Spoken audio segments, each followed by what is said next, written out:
Paramashivoham Om Nityananda Paramashivoham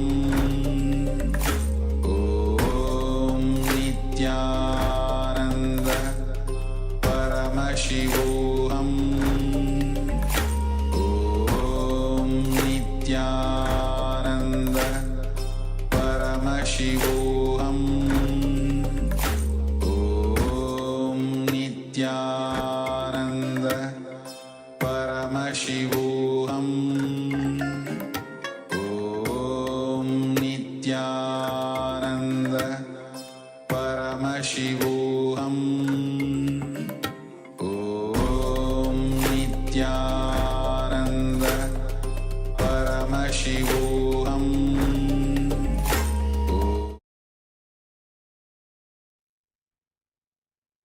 Yes, what a wonderful darshan. And I hope all of you have received the boons and blessings that you are asking for. And today it was a special darshan Swamiji gave live, and not only gave you the boons and blessings that you're looking for, and as today it was a Dakshinamurti, the vibrant silence. All of you have been initiated into this intense, vibrant silence. So enjoy this space. With this space, we'll be moving on to the power manifestation round. Yes. As Swamiji has shared, Dakshinamurti's silence is not the dead silence that you experience in the graveyard. It is sound beyond the sound. So the silence that we experience is actually a higher frequency energy that we can hear. So it is full, vibrant silence, alive. So from this very powerful initiation, let us move straight into the power manifestation, solidify this powerful experience. And the beautiful darshan that we also had from Tapo Rama, from Ramanagara temple, we are going to manifest the power of quantum memory, where we are going to store, retrieve, restore, remember vast amounts of information through the third eye. We're going to project a piece of text, a page of a book on screen for just a few moments, for all of you to quickly scan with your third eye. Then we're going to remove the page from screen, and you are going to channel the information which is present on that page through the third eye. So don't try to memorize or cognize what is written on screen. Just sit in that deep silence, the space between two thoughts, receptive, in the deep listening. Swamiji said, listening is God. It is not even that listening will lead you to experience God. Listening is God. So let us sit in the deep space of receptivity, the pure listening, intentful, receptive for Paramashiva to reveal to us what is written on the page. Chant the Mahavakyam. Om Nityananda Paramashivoham. Om Nityananda Paramashivoham. Om Nityananda Paramashivoham. I'm going to project the image, the page of the book on screen for just a few moments. Scan it with your third eye. And then we're going to remove the page swiftly. Keep chanting the Mahavakyam. And let this round of the power manifestation begin.